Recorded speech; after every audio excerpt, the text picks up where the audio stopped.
Are you ready? Are you ready for the podcast? Whole lot we gon' broadcast. Dropping gems, these are all facts. Shoot flicks like Men in Black. Are you ready for the podcasts? Hitting every spot, Dalmatian. Taking off like a spaceship. Podcast is not basic. Podcast is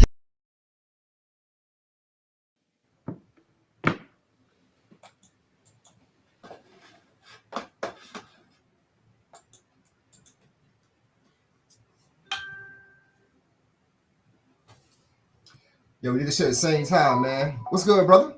What up, what up, what up? Oh, no, we got a problem here. Hold on a second. My side. There we go. There we go.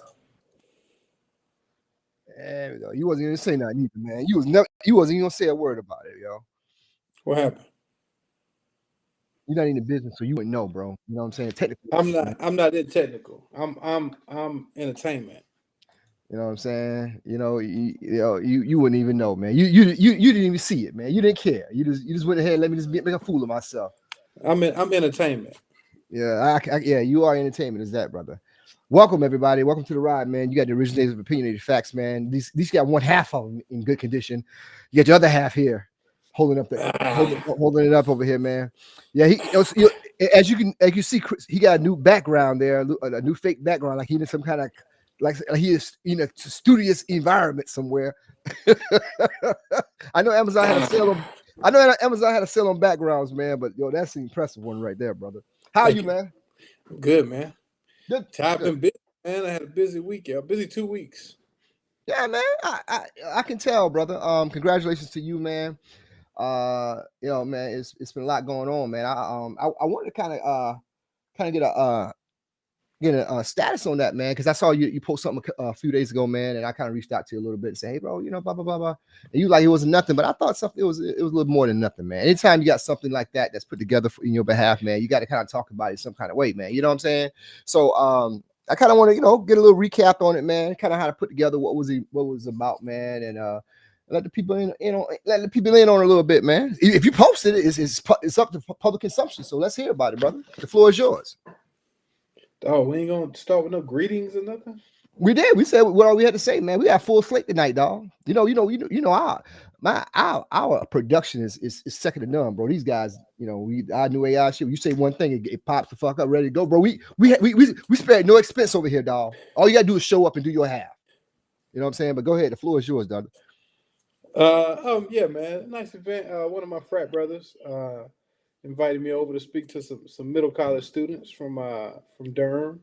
What's middle college? You said middle college? They take like college classes as well while they're in high school. That's awesome, bro. Okay. With a few college credits. Very, very studious group, man. They taking a trip to DC and had some questions about the law, things like that. So I assisted where I could. Well, hey man, that's awesome, bro. I thought it was something pretty dope that you kind of put you put out there, man. Well, it was. What was your feedback from it, man? It's pretty good. You enjoy it? Yeah. Man, always, man. I've had actually over the last couple of weeks. I did Friday before last. I did Salisbury, North Carolina, NAACP. I did a Know Your Rights event for them. A couple of weeks before that, I did Durham Charter School. Mm-hmm. Those are some bright kids, and then I just did this one. So yeah, man, always pouring into the youth. Yeah, man. It's a matter of what you pour into them, man. That's important, man. I'm glad you're pouring something into them, man. I enjoy that, man. I like hearing about stuff like that, man. I thought it was awesome, man. But I thought it behooves us to acknowledge that, man. You know what I'm saying? So that's why it was important that it was at the top of the show, brother. So what's good, man? What's good with everything, man? Oh, man, just I advise my undergrads over at Shaw, my Kappa undergrads. So it's probate season, so making sure all that goes well. We had a province council meeting last week, so I was there last Thursday. So you actually do work, bro. All I do is pay my dues and give donations, bro. I don't do nothing. But yeah, go ahead, man. I've been advisor 11 years, man. So that was at the Carter's job at when we was in school, right? Is that my right? Now he might have been on-campus advisor. I'm the off-campus advisor. Oh, okay. So off-campus does a little more work. So we had to get them all down to Province Council down in Greenville, North Carolina. They had a good time, and then they come back and get ready to probate. So they'll be doing that tomorrow. Yeah, man, but just been running around, man. Been busy. It's been a long couple of weeks. Yeah, man. That's good. I'm glad to hear about it, man. Hear about what you got going on, man. I think it's awesome, brother. I live vicariously through you and my other boys, man. Kind of like do different things, man, and like to hear about it, brother. So I thought it was important that we kind of talk about it, give you give people a little feedback on what's been going on with you, man.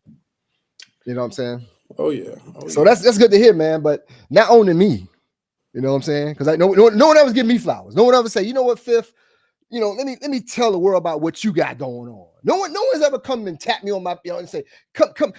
Let's do a story. Let's tour the Seek digital studios out here in Fayetteville. You know what I'm saying? You can see this whole stuff. No one's ever say, yo, let's go see the head office of Future Astronaut and come out there and see that and hang out and do it. No one's ever come and said anything about the work that you put in, the donations that you give, whatever. No one's ever said that. No one's ever put a post up and say, yo, Fifth. Thank you. I know you my boy and all that, but let me tell the world about some of the work that you've done here. No one's ever said it because it's untasteful for me to say it. You know what I'm saying? It's untasteful. It's untasteful for me to go out here and do all these little things. You know what I'm saying? So I'm going to just be quiet and just wait one day that I may get some good friend of mine to say, you know what, man? Thank you. Let me tell the world about. I want you guys to know about the world about Sean Carter, brother. You got the world needs to hear about him. But none of my friends, quote unquote, air quotes, as they say, my daughter says, air quotes that. No one's ever said anything about what I do. You know what I'm saying? But hey, it is neither here nor there. You know what I'm saying? Welcome to the ride, ladies and gentlemen, man. You got the Originated Opinionated-Facts, man. Episode number 77. 77, man. You know what I'm saying? So 77. This is the official countdown to episode number 100. Where that's the end of the line for the podcasts, man. You know what I'm saying? 100 episodes, man. And we're gonna drink our Gatorade and ride off into the sunset, man. We're gonna be 100 deep. We'll get to. I think we get to 100, and Is that like a Jay-Z retirement or a real retirement? I don't know, man. I don't know. We say I do, man. So I had how's your weekend going, man? Is all good? All good, yo. Oh, good. Good, man. Good, man. I had a good weekend too, man. You know what I'm saying? What you do, brother? Oh, now you want to know? No, you never asked about me before. No one ever cared about me. No one ever calls me. And you know what? I don't like putting them out here like that, man. I was, we played golf with him yesterday. It was yesterday, man. My accountant, man, Rod. You know what I'm saying? He's we call him Rod, man, but his real name is Adam, but we call him Rod because he kind of looks like Alice Rodriguez. But anyway, we were talking yesterday, man. He played golf with us, man. He's a hell of a hand on the golf course, by the way. But we were talking yesterday, man, and had a great conversation, man. Shout out to my brother-in-law and everybody that came out and saw me get this victory. You said you had some videos. I didn't want to see them because I figured they were. Yeah, listen, man. If you don't listen, this what Rod told me yesterday, man. I'm starting to believe that. I think he's gonna be my new buddy from now on, man. He said, man, let me tell you something, Sean. If you're the only one calling your friends and no one ever calls you back, that lets you know what you got. I said, man, you know what, brother? I said, bro, I know you work for me and all that, man, but you call me all the time, man, to check on me, just see how I'm doing. He be billing you when he calls? Is he billing you when he calls? No. He's good now. We're all good on our side, brother. You know what I'm saying? He's the one that listen. He calls me at least 5 times a week, 40 times to say, yo, bro, how you doing, bro? You good? Yeah, I'm good, brother. How you doing? We was playing golf yesterday, man. He said, man, and we got into this whole big joke about it. And he said, bro, we all sitting around. He's like, yo, man, if y'all say y'all got friends and all that, man, if they don't call you or at least text you, or at least text you back, that lets you know what you got. I said, yo, he nailed that shit, dog. But again, that's neither here nor there. You know what I'm saying? I'm just blessed to be here this Sunday evening, man. But again, it's all good, man. It's all good, man. The world is my oyster, man. You know what I'm saying? The world is my oyster, man. But again, man, welcome to episode 77, man. For the record, it's ironic. This is called For the Record, man. I'm gonna let it all out tonight, man. I had Lord. But now I'm fucking with you, man. But yo, it's all good, man. So it's it's like real springtime now, man. The weather was kind of going crazy around here, man. So you know what I'm saying? Same here, man. Same here. That shit was crazy. Today. Gonna be 80 tomorrow. What you got going on tomorrow, man? Man, I'll be in court. Speaking of court, man, because I know we were talking about this episode about a week or two ago, man. You wanted to kind of go into what Diddy got going on, man. Like I said, I haven't seen much about what's been happening with him lately, man. And I'm assuming, but I didn't realize his case is coming up pretty soon. Am I right? May 5th, yeah. Cinco de Mayo. So what is that? Is that like a real thing with a case, or what kind of case is this, man? I mean, what kind of is this gonna be like a real, like when it starts, or like what is it? Start picking a jury. Yeah. I mean, that may take a few weeks with jury selection. Yeah, I got really familiar with jury selection when doing the O.J. Simpson trial with Johnny Cochran and all those guys were talking about it, whatever, man. So again, I didn't realize it takes that long, man. So they're gonna be able to go. So walk us through the process, man. What we expect in the next few weeks, man, from Diddy, man. You know what I'm saying? We heard a lot. Hopefully it gets started, man, and we get to see some evidence. We get to see what the government actually has about him that pertains to this case. It's gonna be very interesting, man. They said Diddy went all gray, man. No more dye. You still dyeing your stuff? No, bro. I never dye mine, man. Yeah, no. Okay. I thought you were still dyeing. Okay. I know. I guarantee you that shit, they ain't legit. Do what? I bet. Yeah, you heard me. Yeah, you heard me. I guarantee you won't go back there and get a wipe and just do like this one time and hold it up. I guarantee you won't do that. Yes, I will. Okay, America. Let's stop. Hey, take the caption down real quick. Here we go. Now, so what we're gonna do? We're gonna go back. I'm going back there and get me a wipe. You gonna see that as wipe. You do the same. Whether you got water near you right now. I'm in office. You take one of the papers off the wall. Take a paper off the wall and dampen it and do this. Let's both do it. See, look at my hands. My hands are clean. No, I'm not gonna do it. Let's do that. Let's do now. You do yours. Oh, there you go. We got him. What? Yo, you see that dye up there on his head? Yo, America, we got Let me do it with this hand. No. Look, there's nothing on my hand.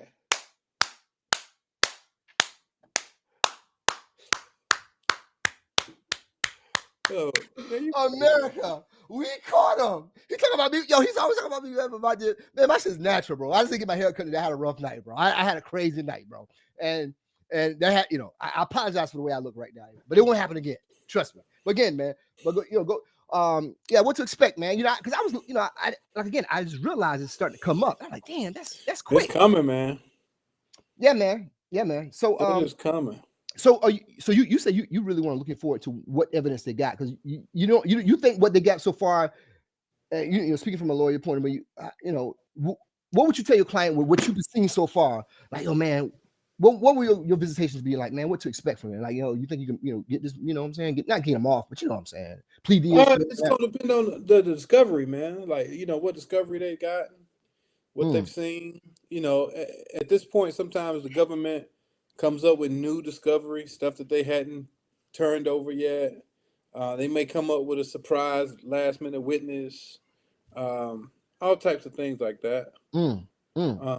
So it's going to be interesting, man. Yeah, I heard Cassie's going to be testifying. That's news to me. Is that that's true? a whole case? Yeah, that's what they need her.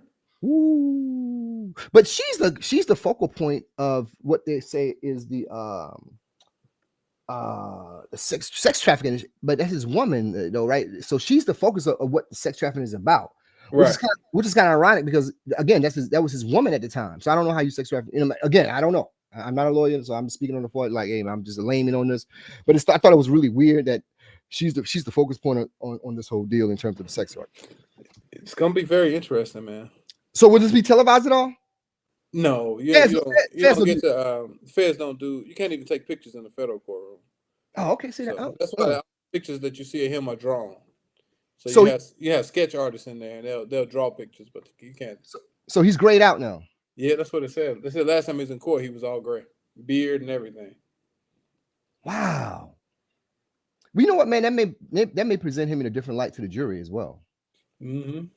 You know what I'm saying? Like you see him as a raw person. There's no whatever. And now, as opposed to the subjects being the headlines, it may be the evidence that may be the headlines, and that may be the prevailing thing for him to win in terms of with that. Because I always hear about you want to present your clients in this. People with like the sweaters, the glasses, and all that to kind of give the jury a different look at who the person was or who the person is, whatever. But I think if he comes out like that with nothing on, I think he becomes the back seat and the evidence becomes the focal point to me. That's what I would think. I'm like, okay, Yeah, exactly. All right, this is who this guy is. Now let's see what you guys got. Let's put it all on the table and go from there, man. Would you be excited from what you hear right now to present this case from Diddy's side, or what? Or you be like, yeah. If nothing else, it's a case of first impression. So, what you mean by that? It's never happened before. I don't think this thing has ever happened before. What you mean? Tell me in terms of like a celebrity or what? Just the way he's being charged, the way they charged him, all of that kind of stuff. Like, yeah. Right. So you think they was reaching quite a bit on this? Mm-hmm. Yeah, definitely. Definitely. I mean, like federal charges for making employees do stuff that was outside their job description. That's kind of like. Really? Okay. Yeah. Like. Okay. Yeah. Yeah. Mm-hmm. Yeah, that's interesting, man. I'm looking forward to it, man. I was talking to somebody yesterday, or the day before, when we were talking about the whole deal with Cassie coming out as a potential witness and all that. I say I don't see a conviction for Diddy in this case, man. I just don't. Not to what they're trying to do. I don't see that happening, bro. I just don't see it. But again, I'm the one that predicted Donald Trump would win the presidency either, but no one listened to me. But I just don't see that as a thing for Diddy, man. But you're the professional here, so I'm hoping, man. I'm pulling for Diddy. So that's the thing. Like defensive attorneys, when I hear them talk, they usually pull for the defensive attorney and all that. And is that usually how? Okay. So what happens when I see a lot of times where prosecutors become defense attorneys? What's usually the reason for the change? Well, money for one. Okay. Sometimes like the elected prosecutor may be going down a road they don't like. You know what I mean? Like like when if you got a bunch of liberal Democrats who are trying to be fair, and the elected prosecutor or appointed prosecutor, like some prosecutors that are appointed by Trump, the assistant prosecutors may say, "Hey, I'm not doing that," or I don't feel right doing that, prosecuting people for this or prosecuting people for that, or not offering deals on this, not offering deals on that. So they may come to the other side. Okay, your side. Mm-hmm. That's good, man. Yeah, man. I hear about that, man. I had a situation one time where my attorney, he was a former prosecutor, man. One of the things he told me about the position was he was like, "Hey, man, I've been on the other side. I kind of know what to expect. I know what they're looking for." Blah blah blah. So he, and he kind of walked me through and all that, man. So it was pretty. I'm like, okay, you know what I'm saying? Yeah, man. So what else was good, man? Man, that's it, man. Just so, you know what I'm saying? That's it. Okay. Work and getting these boys together, man. That's it. Yeah, man. Nothing else going on, man. Nothing else you want to talk about, man. I mean, we got an hour and a half, brother. I mean, I'm all tapped out. What you got going on? Oh, funny you should ask. Tell me about what Carter got. No, Michelle Duncan says you have done an amazing job, Carter. Thank you. You know what? That's the first time someone has ever said that to me, man. In your life? Yeah, man. No one ever. And it's not that I'm looking for it, but it was like, it was funny to me, man. It dawned on me. I'm going through a retirement phase right now. I'm starting to back away from everything. But someone said that, like, man. When I told him, I said, man, I'm over the next year, I'm gonna kind of pull back from a lot of things and let the heirs take over. You know what I'm saying? And let them do certain things, man. And I'm just gonna just focus on the things that I truly enjoy doing. You know what I'm saying? I'm just focusing on things that I truly enjoy doing, because this thing called life, you don't get it as much, man. And what I was doing for over the past several years, whatever, man, was pretty much working myself into the goddamn ground. And it was never about money. It was just about, hey, man, this is what I enjoy to do, right? I enjoy working, and it I was like, and then early this year and things like that, people like, man, why you work so hard, man? Because it be honestly, this is God honest truth, man. My hand to God on my mother, man. It be times that I get up on Wednesday morning and I want to go to sleep until Saturday. Saturday night, I'll be up that much, just doing different things, whatever. Everything from the clothing line to the recruiting to the credit thing to the what all this other shit that whatever, man. Trying to set this little studio up over here, man. This facility and all that. And it was like, man. And then my cousin was talking to me, man. He was like, bro, man, Fifth, man, why you what's up with that, man? You know what I'm saying? And I couldn't give him an answer. And it was not until something that you and I were talking. You know what the deal was, where something kind of slipped through the cracks from me on my side. And I was like, damn, Fifth, you gotta kind of chill out a little bit, bro. So that's what I decided to do, man. I said, you know what, man, by this time next year, I'm be a retired person in terms of like not going to work every day, putting my loved ones in a position where they can take over for me and do different things about it. I'm really excited about it. And but I'll be in a position where I can help. But I'm not in a position as an employee no more, or owner no more. Everything's gonna be officially signed over to the little one over there, man. And then I can kind of like sit back and just kind of enjoy life a little bit and be a real retired person. It's like, yo, just chill out, bro. You done your job. You put her in a position where she doesn't work for anybody. She owns the place again. And I can like, yo, that's what my focus on is for the next year. Is to put her in a position where she's take over everything, because she's done an amazing job, man. Like these shirts and everything that they were going around doing, that all that stuff, man, with the toy store, that whatever, man. So I'm like, you know what, man, that's what I'm going to focus on, man. So that's what I've been doing for the past several weeks, man. It's kind of like focusing on that, man. That's why that's why I call you every Thursday. I'm like, yo, bro, are you working? Let's talk. You know what I'm saying? Because that's to me, that's therapeutic for me. Like talking to my boy and say, man, how you doing? How was your week, bro? You good? Blah, blah, blah, blah. Because I like laughing with you, dog. People don't know that, like, yo, man, that's the reason why we started this, man. Because Si's one of the funniest dudes just talking, bro.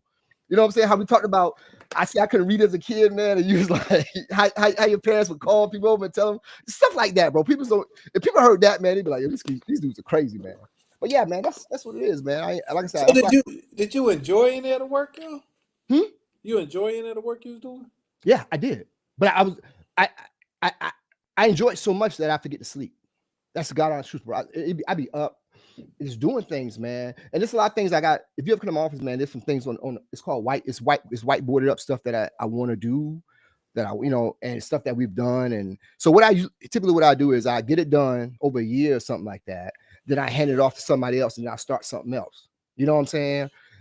But it's never about money. It was just like, bro, I don't know anything else. That's what I enjoy doing. So all these things are lined up, and some don't work, some work, some work, whatever. But when they get lined up, I move them over to somebody else, and I hire somebody else to take them over. Then on every Thursday morning, we had this thing called Thursday morning meeting. We would sit there and talk about everything, whatever. And I don't know shit until they kind of tell, I mean, not day to day, but right. but then I move on. And then my cousin was like, bro, why are you doing this, bro? Like Fifth, like what? You don't think you'll get bored though?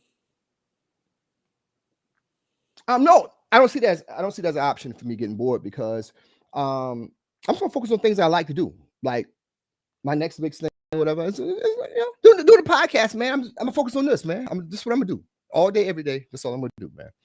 But I won't get bored. Now I don't think I'll get bored, because I know the consequences of what I was doing. If I keep doing it that way, bro. Not in terms of health wise, bro. It's just like just my life, man. Like I said, man, who wants to be with a guy? Not saying I'm looking for anything, but like I know it'll be hard for somebody to deal with me. Like, yo, man, this dude wake up on Wednesday morning. He works on all Wednesday, Thursday, Friday, and then he just finally goes to sleep on Saturday. And that's why Sunday and Monday he don't want to talk to nobody, because he be gone, bro. I be out. So on if you wake up Wednesday, you saying you don't go to sleep, you just working constantly. Yeah. constantly you working. stop and take showers and shit. Oh yeah, well, of course, that, yeah. So I would come home and do that, whatever. But my focus is, um, I'm, I meet with my people, and we sit here and think about what we were able to do. Like, this is what I'm doing. This is what I want to do, bro. Like, I never work on things that it's already in place, because people are already in place for that, and we'll talk during the day or whatever. I don't get down in the weeds of that shit. It just ain't my job. I go crazy. I'm too much of a micromanager. People will quit. If they deal with me every day like that, man, nobody will do that shit, bro. I already know that. So I'm like, okay, let me start only doing something like this. The only person that does it is my daughter. She's like, Dad, she can do it, but the world couldn't. And I know that. So I'm like, okay, but I enjoy it. I enjoy it, man. That's what I like to do. No one understands sometimes. And I don't really have a lot of people to talk to about it. I was talking to my brother, Thursday. Him and I talked on Thursday, and talking to my cousin LC, because he was supposed to come on tonight, but he chickened out. Oh, see. Yes, he chickened out. I told him, I called him earlier, man. He didn't answer his phone, man. But now, man, I decided I'm just going to focus on what I like to do, bro. I mean, it's been rough, man, and I'm in the best shape of my life, man. Bro, I got to tell you about my fitness journey, bro. Over the past couple of weeks, man, I'm down. My target weight is 175, right? We're literally a few pounds from that at 175. Over the past, since February, I think it was February, I'm down like 20 something, almost 30 pounds, bro. Like this shirt right here, man. It's like a medium or something like that, man. You know what I'm saying? You eating different or working out? Number one, I'm getting rest. That's number one. That's number one, bro. Because you have literally no idea. Like, it'd be like it's some days I wake up on Wednesday and stay up that late, or some days I wake up on early Thursday morning around like 2 a.m. I wake up like 2 a.m. on Thursday and just be up until whatever. Right? And it never bothers me until I talk to other people like, man, that is kind of strange, bro. Because I never was tired, right? I just like people like, I don't take no drugs, man. I drink a coffee, but I'm just fueled by motivation because that's what I enjoy to do. Like, I really enjoy doing it. Like, I just set up all this shit and I was like, I enjoy doing it. And it's never about like no rewards of it. It was my reward is because I enjoy doing it. But if it happens to make money as a result of it, oh well, that's even better. But it's not about it. I don't care about it. But anyway, yeah, man, that's what it was, man. Until I got hit this week with the news. I woke up the other day, man. I saw that look on your phone. You have your like the stock shit. Mm-hmm. And that shit was a big red thing. When I woke up the other morning and I saw that shit what Trump did. And I was talking to Mike, my homeboy Mike, about it. He's like, man, I ain't looking at mine either, bro. I'm like, bro, I ain't looking at that shit, bro, man. But yeah, man, it was all that shit about. He's like, man, you worried about Trump and all that? I'm like, nah, we'll see what happens. We'll see what happens, man. You know what I'm saying? So it was like that, man. Like, man, he's gonna do it like a whole third term and all of this stuff like that, man. And I'm like, well, we'll see, brother. You know what I'm saying? What do you think about that, man? Trump going wild, man. Mm-hmm. I wonder what, because but the president have the cabinets and all that, man. They talk about like what all the things, like before they went to Osama bin Laden, they had this big meeting with the tightest of people and all that before you make these decisions. Like they said, Barack was like, man, do I really want to do this or do I really want to do this? I wonder what those meetings are with Trump's people. Like, yo, man, we're gonna do this whole tariff thing. Like, is there any pushback? Like, hey, man, you think, man, we should be doing this? Nah, I think you know by now not to push back, or you be fired. Because you said something last week or 2 weeks ago about checks and balances, man. Do you think that's not a thing they have in that White House? Not now. Not now. Trump crazy, man. I call him Trump. Trump crazy, man. He does all types of shit. I don't think you had checks and balances. Cause I think if you against him, you're automatically gone. Like, it might not be today, but your ass is fired. You're gonna be. I wouldn't believe you if it wasn't for his daughter, because him and his daughter had a big falling out, and she's not back where she's not around anymore because outside of his former attorney general from his first term, Bill Barr, and her were the ones that told him like, Dad, no, you lost this election. Like, they told him like that night. They told him like, Dad, she told him like, Dad, there's no fraud here. I mean, you just lost, and he's never forgave her for that. And she's not back. They're falling out over that. Well, it's probably because that's your daughter, so she'll be back at some point. Well, no, but again, not to be there on any of these events that happen over his new term here. I mean, because listen, you may be back, but she may not be back. Like if you come real down hard on, I have daughters, so I know the stuff I could take as a kid, but you have to be very mindful of how you said whether she's a kid or a grown woman. They take, they're a little more. Right. Yeah. So I don't know what he told her, but obviously the things I've heard, she was not happy about it. And she told him that he lost. I think they said that the prevailing thing was Bill Barr said what really set him off that night when she told him, Dad, you lost. And he said he went the fuck off. You know? So but yeah, man, it said that he said he's looking into ways that they do a third term and all that stuff like that, man. So I don't know. That'd be interesting, man. You think Barack will run again against him? That'd be good. That'd be good. That'd be a great one, but I think he would lose to Trump. You think Barack would? Yeah, I think he would lose, man. I honestly, man, do you because with that, man, I always say like this right here, man. Do you think that Barack, you think he lost his appeal? Like you think he would like right now? Because you remember when Kamala was running, when Stacey Abrams was running, he was out on the campaign trail and all of that stuff like that. It's almost like the effect of Bill Clinton, because a lot of people right now really know these young kids don't know who Bill Clinton is. Do you think Barack lost his appeal? No, because Trump would be like 83. So we'd be running up against the same thing. The Republicans would be running up against the same issue that we had with Biden. He'd be 83 years old. He can't be as sharp as he is, even at 79. And Barack would be what, 65? Okay, let's back up. You're talking about former President Barack. Let's talk about that Barack that came in when his first campaign was against John McCain. That Barack, like not former President Barack, that Barack against Donald Trump. No, I'm talking about Barack, like Barack now. Oh, Barack. Okay, that's fair. Okay, I was trying to figure out what one. Now, and he was kind of getting like, if he came back with a little streak of nastiness, he always had a little bit of streak of nastiness. I've heard that. If he brought that back, like, look, fuck this. Like, we can't let this motherfucker win. I mean, because, when you look at the polls, and you look at the approval ratings and shit, the Democrats, they don't seem like they have anybody who is viable. Like, to put Cory Booker up there would be just giving the Republicans the White House again. Like, I don't see any way Cory Booker wins. I don't either, because he tried. Yeah, kudos for him doing the filibuster for 25 hours. Right. But I don't think that Cory Booker will be president of the United States. I don't think so either. So who else do the Democrats have? Like that's are they just gonna chill until they got like a year left? Or? Well, you know what? Here's what I always thought. I was thinking about that recently, man, and about what do, because it was such a calamity. What happened over the past election cycle, right? Over the past, well, I would say, had it been for COVID, Trump would have won his second term. I'm not sure who would have. I don't think they would have won this term right here again. So if JD Vance ran, I don't know they're gonna put up against him. They have. Look, we knew who was coming up next when John Kerry lost. We knew Barack was coming. Because he did the whole speech, and I'm like, okay, this guy's coming. But there's no one out there on the horizon that you could say from the Democratic side, like, yo, man, look who's coming, brother. This guy, there's no one coming, man.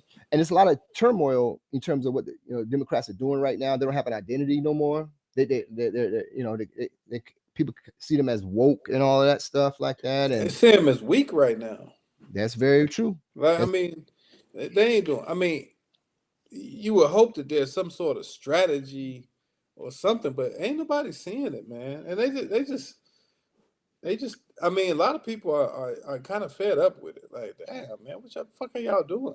Well, that what came out in this new book, man. They had about Barack Obama. It wasn't about Barack Obama. It was like the last election cycle in terms of the chaos that the Democratic Party had, brother. Everything from Joe Biden, man, and him and Nancy Pelosi was fighting, and then Barack was, whatever. And remember I told you, I said, man, I don't think Barack really want her to be. He was the last one to give that whole endorsement. They said Barack fight tooth and nail and said she's going to lose badly. He said it, and they were like, no. Well, who was the option? Did he have any? Yeah, his option was like this right here. if we do the whole process, at least to the American people comes out, it look like, yo, we're really trying, if we lose that way. But like with Joe Biden. No. He was like, yo, let's just rerun it. Let's do a whole Okay. And then if we lose that way, we lose that way. But it looked to America like, yo, you know what I'm saying? It like y'all was trying to circumvent the whole process. That was his whole argument with it. Like, yo, you're not gonna like me for what I'm saying, man, but we can't do this. And number one, she's not gonna win anyway. Like, they endorsed her on a cell phone. You remember that? Right, man. I told you. I said, bro, nah, he don't like her. He just didn't think she was viable. That's what he always said. And Michelle was like, nah, she can't win. And there was a lot of smoke and mirrors with the whole thing about whatever, the money and all that. But those people, the post, like this said on election night in that book, it said on election night, her and Tim Kaine were literally stunned they lost, because the posters up until election night said, yo, y'all got this, man. They said she was literally stunned that she lost, and nobody else was. Barack, they said Barack that night, like, yo, he called in all that, whatever, and he's probably was asleep. Because he knew. They said the two people voted for Trump that people would be surprised about is Joe Biden and Barack Obama. They said Joe voted for Donald Trump because when he came to the White House, he was so happy to see him. I don't know if that's true or not, man. But they say Joe was so happy to see Donald Trump at the White House that day. He said he could. Yo, you see that? He was smiling the whole time, bro. So she did a speech. This is the first time she talked since it happened, man. And her thing was like, I told you so. And and that's the first time she spoke since then, man. But yeah, I don't see a way forward for these guys, man. I really don't. I don't see anybody that Cory Booker tried before and he got pushed out in primaries, right? Bernie Sanders is just too old.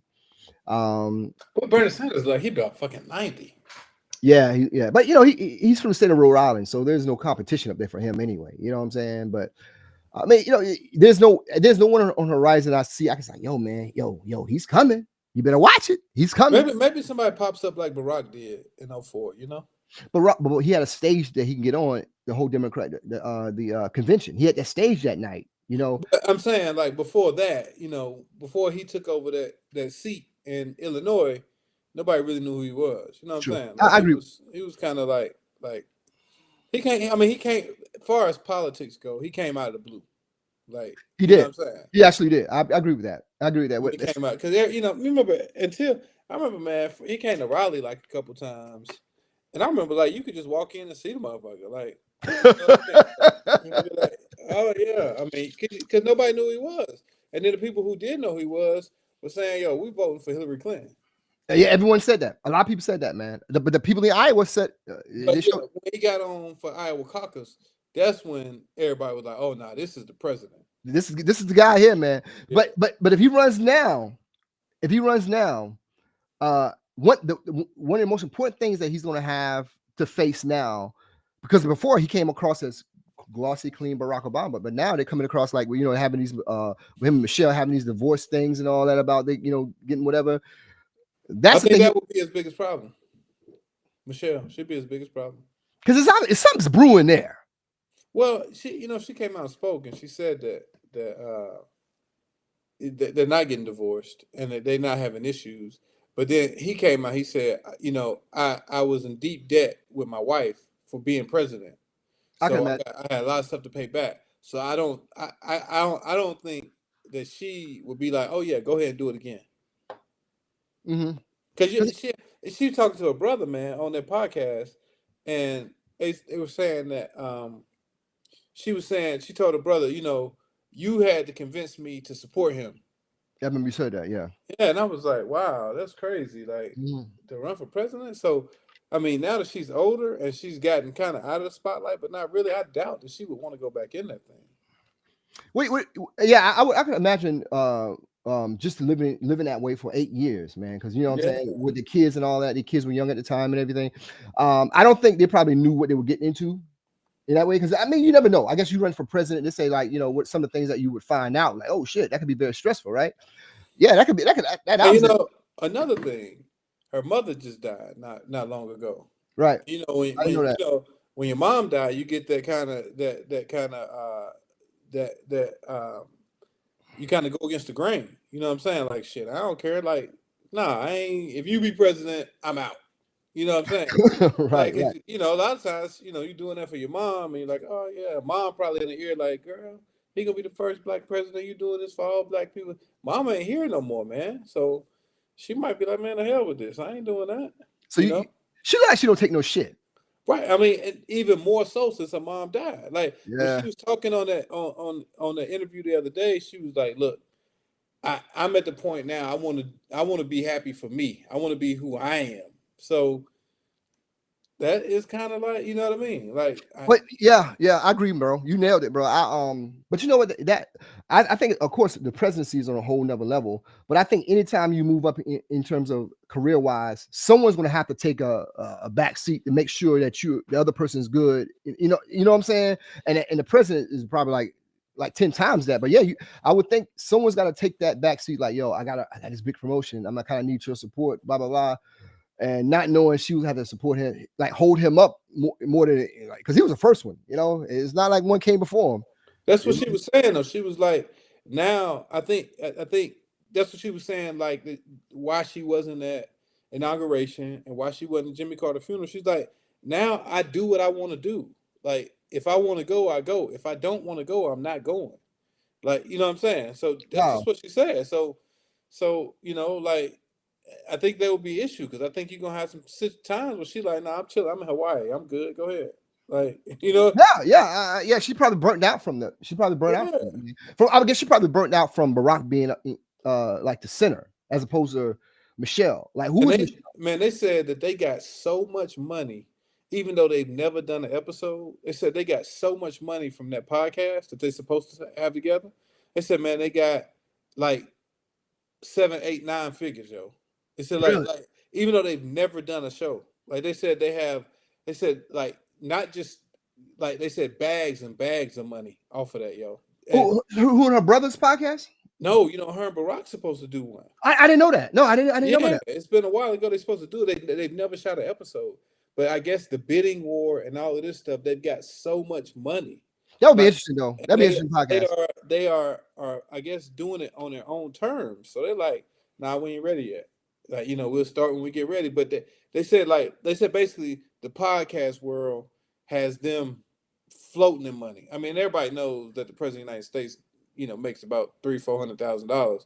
But they're saying like since they got out, they said they've never had to do a show, but they got so much money from it that it's like ridiculous.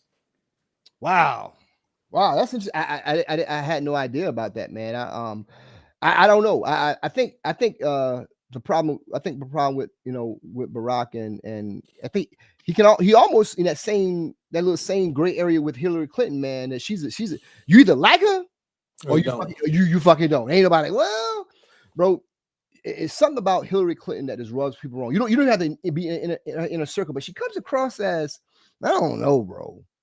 You know what I'm saying? Yeah.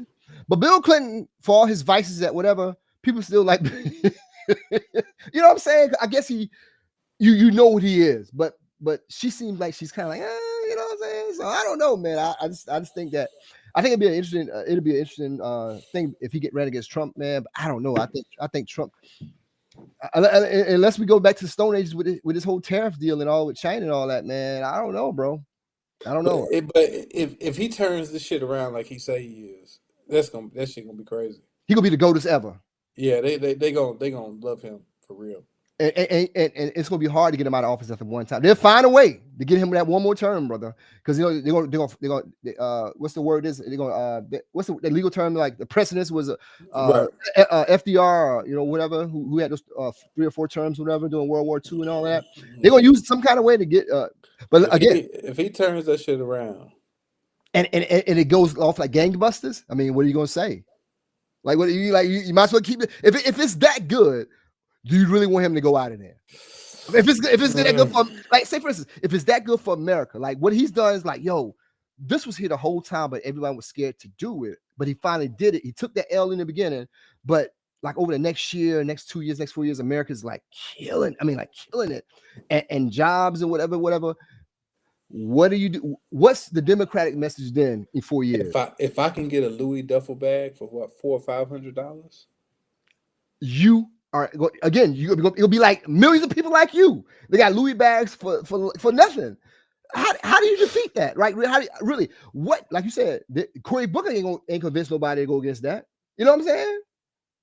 No, I mean, no, I'm joking, but yeah, if he turns it around, it's right. Well, again, I think a lot of people are sitting back and saying, you know what? I mean, I think some people feel like everybody should be outraged. A lot of people aren't outraged because they're just like, we just waiting. Like we didn't drink the Kool-Aid when he said, "Oh, eggs gonna be cheaper next week when I get in." Mm-hmm. Like, they didn't drink that Kool-Aid. They're like, "Nah, it's got to be bad before it gets better." You know what I'm saying? Because first of all, nobody wants to admit that they're wrong, which is why I thought it was wrong for Kamala to be saying, "Oh, I told you so." Well, 100 days ain't enough to say I told you so. You know what I'm saying? I agree with that. So what you gonna do? Because if he spends it, as soon as he spends it, he gonna come back and say, "You told him what?" You know what I'm saying? Like, now I got the economy, and then if he does that, her political career is dead. It's gone. I mean, it's already kind of like on its last leg, but it'd be dead. But I think if he spins that thing around but here go the thing that most people don't realize, right? Most general people, I would say 70 to 75% of people, 85%, don't really understand this shit anyway. Because they ain't had stocks and shit anyway. They ain't had 401k. They ain't been buying new houses. So they don't know nothing about interest rates and 401k and the market crashing. They're not worried about any of that shit. They living just like they were, waiting on something to happen for them. You know what I'm saying? Right. You got about 15% of Americans who are saying, man, I mean, in the upper 5% probably, right? Yeah, because when you look at America and you realize only, I think what they say, 5% of Americans make $200,000 a year. You know what I'm saying? Yeah. 5 to 10% of Americans make $200,000 to $300,000 a year. So that's not a lot of people, bro. I mean, we get people start making money and they fail to realize that there are for every person making 100,000, there's 1,000 people making 35,000. Absolutely. I'm saying. Right. Yeah. And now, and when you look at it now, 100,000 ain't even no money no more. No, it's not. It's not, man. They were saying the other day, I read an article on that. They said, man, $100,000 is not money, not like it used to be. Like, yeah, you say 6 figures, like where in 6 figures? You need to be at least 2 or 3, right, to be comfortable.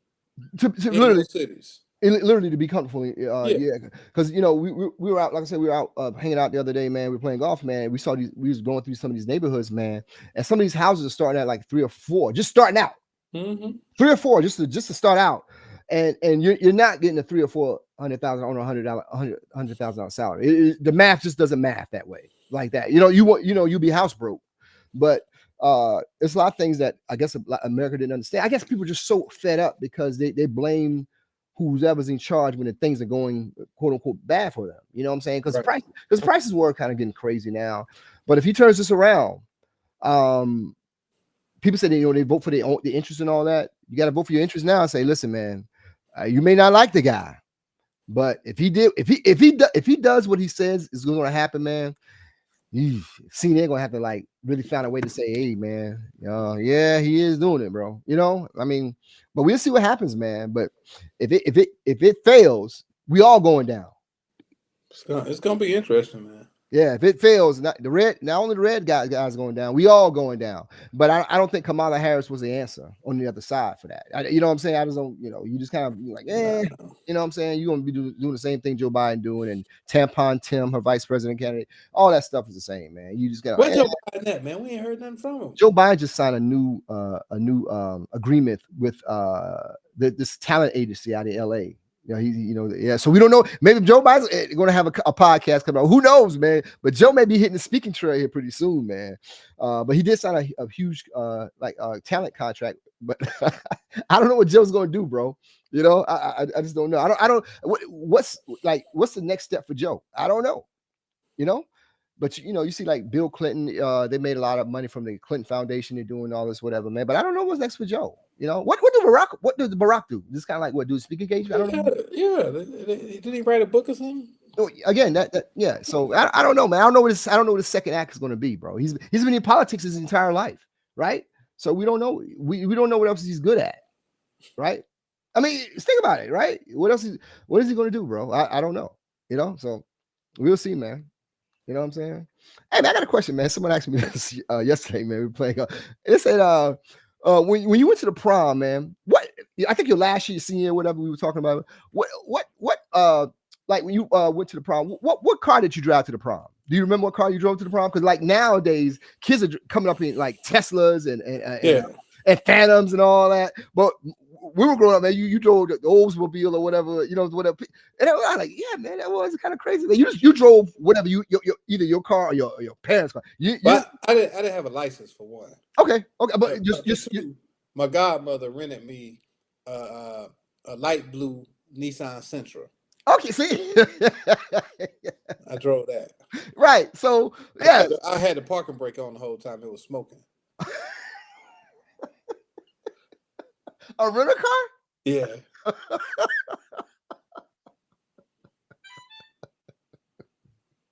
Yeah. You a clown, man.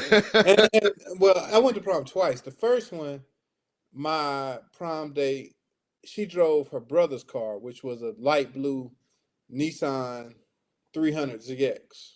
Oh. So we rode in that. I mean, Who drove? She drove. Okay. She drove, and then I drove my godmother rented me the Sentra, and I drove the Sentra for the next week for my second prom. So why was the parking brake? You just couldn't take it off, or you didn't know it was on, or what? I forgot it was on. So again, yeah, you didn't have your license, so I can't really bang on you too bad. You didn't know, man. You know what I'm saying? So yeah, I just I was like, man, Was that junior year? No, that was senior year. And you didn't have your license then? So why did they let you drive? I didn't get my license till I was a show. Oh, okay. All right. Yeah. Okay. Yeah, man. I thought it was interesting, man. Yeah. I like, man, the way these, because when we were coming back in, we saw these kids getting ready to go to the prom, man. And they and let me tell you something, man. I don't know I don't know if it was a girl's house or the guy's house. We kind of rode past, man. We kind of stopped there because the father was like, hey, we're going to could you guys give us a second? We were like, yeah, man, go ahead, man. We were like in the neighborhood or whatever. So we kind of like pull the golf carts to the side a little bit. So because you want to take some pictures, they had a video thing out there, man. And we all sat there in stunned belief, man. Like, this is whatever it costs. The smile on that young girl's face, that father will never forget it, brother. I mean, that those cars they had pulled up, bro. It was a motorcade, bro. I was like, wow. I was like, damn, brother. You know what I'm saying? My son's going in a couple of weeks, and he's gonna drive my Tesla. I mean, okay, yeah. I mean, you can drive it if you want to the prom, man. And we wear the same size shoes, so he's gonna raid my shoe closet and get whatever shoes he wants to wear. Hey, bro, that's like going to Saks Fifth Avenue anyway, brother. Don't try to downplay it, nigga. You know what I'm saying? Because I had to come to get what's the thing you put in your pocket, man? A square. Pocket square. Yeah. Yeah. So man, that's good, man. He going Did to right. Did you ever give it back? No, I didn't. Okay, I need that. Oh, I got you, brother. You know what I'm saying? But yeah, man, I just didn't know, man. You know what I'm saying? So I don't know. I mean, but yeah, prom, hey man, it's a big deal, man. Back when we was going, you went to might go to Ruby Tuesdays or so. There was a nightcap. There you go, baby. They going to Ruth's Chris, STK, like all kinds of shit like that. I mean, you got man, it's different these days, man. What do you think the reason? What do you think the reason is for that? Because it's kind of going like, I don't know if about you, but all our parents did was take a picture in the living room and and it went up and it was gone by there. It was to them. They give you a little bit of money for whatever you got to go, and it's out of their hands. They don't care about none of that shit. But TV shows, man, about them Sweet 16 shows and all of this, and these kids, man. And then the kids smart these days. We wasn't making those straight A's. They get, they make straight A's. So you gotta after you learn to read. Yeah, again, yeah. It was tough there for a minute there, boy. But I did know how to read. I just was fearful, I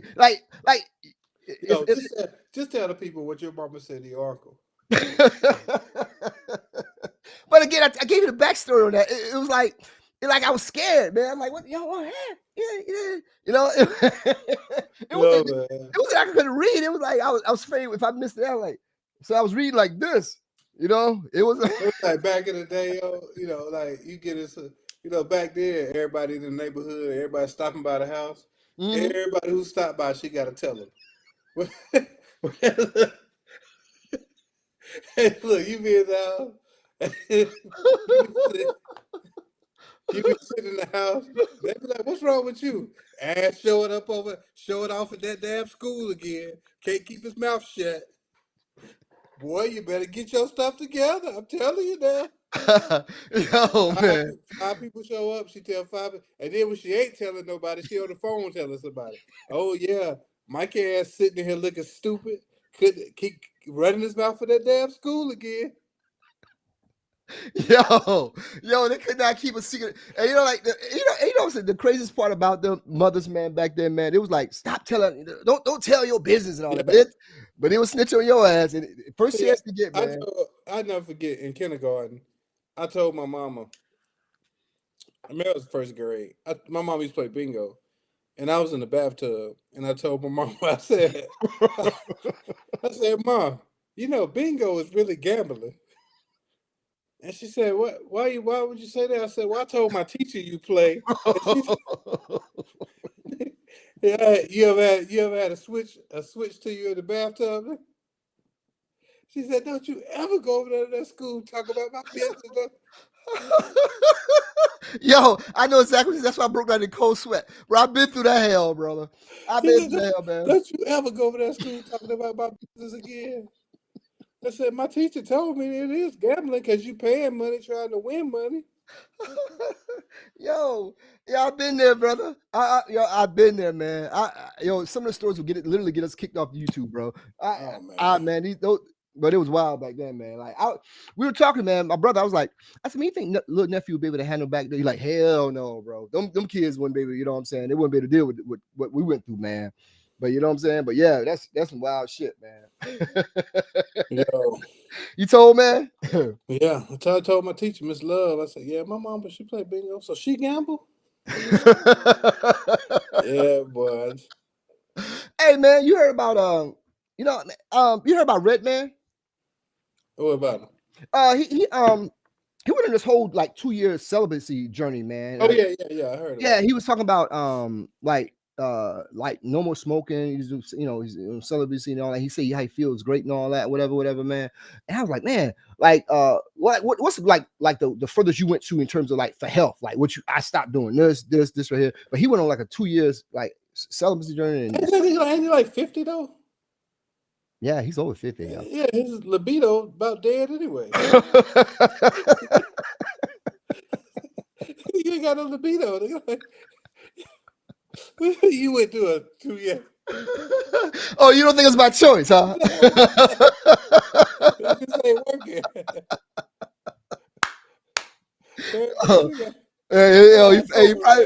You're probably right, man. So he probably bullshit does. Man, come on. No Redman out here. Say, I thought about that. I was thinking about like, oh man, that's great, brother. You know what I'm saying? Not knowing, like, yeah, man. Yeah, try to 28. You know what I'm saying? Bro, there's no way in the hell he going to like a 20-something-year-old man going to like a 2-year celibacy. Yeah, Redman got like 14 people at his concerts. And he just said he ain't mess with Method Man no more. No. He said that was inaccurate. He came back on recently and said that's inaccurate. He said, yo, him and Meth are like brothers. They're not friends, they're brothers. That's what he said. He's like, y'all read that wrong way. They're not, that's not what happened, brother. That's what he said. But you don't believe it. I just don't think it would be hard for him to be celibate. God damn, you rough, brother. Shit. Woo. Damn, that's cold, man. That's cold, Jack. I'm just saying.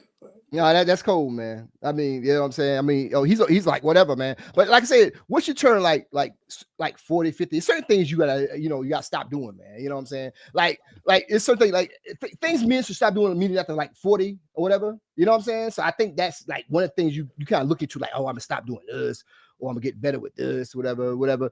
Like like I didn't really start thinking about health until I got to a certain age, right? I don't think when you young, bro, when you were young, you don't really think about like health and all that. You just going. That's like a young. I can't speak for women, but I know men like let's say college age men, 20s or whatever. You're not thinking about nothing but that day. Right. And going to the next day and going to the next day. You know, I don't think we start thinking about health until we get like older and we probably have kids and all that. But we're not thinking about it during that time, man. I'm like, man, I know after 40, I know one thing I ain't doing. I don't help nobody move after 40. Don't call me, man. Call them people, call a moving company, bro. I just ain't doing that, you know. But I just, you know, I started looking at health and things like that after 40, right. Man. But go like you said that time about getting all drunk up and whatever, man. Nah, you gotta stop. You drink a lot of water. Yeah, man. And doing things like that. That recovery time so much different, man. Like, and I mean, you know, I wouldn't say I stopped drinking, but I don't drink nearly like even like socially as much as I used to. I could have a drink and I'd be good. You know what I mean? Like, I cut out a lot of since the new year, man. I cut out a lot of red meat. Like I eat mainly chicken wherever I go now, man. I hadn't had a hamburger or a steak in a very long time. Really? Since at least about New Year's, man. Just because sometimes I didn't like the way it was digesting. Mm-hmm. You know what I'm saying? I would have it and then get heartburn or something. So kind of cut out red meat, man. And well, that's funny you should say that, man. We got an opinionated facts list, man. We got the top 10 foods you should never eat again ever. It's funny you said that, man. You know what I'm saying? Mm-hmm. So there we go, man. We got opinionated facts list, man. The top 10 foods you should never eat ever again. What we got? You ready, man? Let's see if that stuff you had on there is on there, man. But it's kind of ironic you said that, man. Opinionated facts list, man, for episode 77, man. Here we go, man. Number 10 is alcohol. According to latest research or whatever, man, alcohol is on the list of things you should at least stop doing, you know, whatever, man. So that's number 10, man.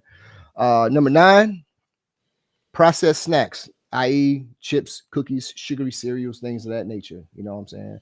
I know we did one like this some years ago where we talk about foods that are banned in other countries that are not banned in the US and all of that, like Skittles and Sprite. I mean, right. And all that, but yeah. But number 8 is potato chips. You know, I cut those out. I cut out potato chips. I don't really? Yeah, man. I don't eat potato chips anymore, man. Yeah. So it's so convenient though. I know, man, but you know the funny part about that, there's no healthy potato chip, really. Not even baked. Yeah, man, it's all a scam, brother. It's all a scam, man. You know, it's like, man, you gotta hear this crazy story, brother. I tell you this crazy story. Remind me to tell you this crazy story about breakfast after we get up. You know, so number 7 is processed cheese. You know, like Kraft Singles and all that, Cheese Whiz and everything like that, man. Processed cheese, man. Number 7. Number 6, I know this is your go-to, donuts, brother. I know them lawyer offices are always filled with donuts, Jack, man. So yeah, no, I haven't been to any legal representative that didn't have donuts in their waiting room at least. But yeah, number 6 is donuts. Here we go. Number 5 is fast food burgers. Fast food burgers, man. Yeah, you gotta let those go, man. Number 4. What about French fries? You have French fries? I've tried to cut back on fries a lot. Okay, all right. That's number 4. Man, number 3, white bread. I don't do that anyway. What's wrong with white bread? It's bad, man. It's dyed out. It's all dyed and all. It's all like dyes and stuff in that white bread, man. So you got to be careful with that, man. Number 2.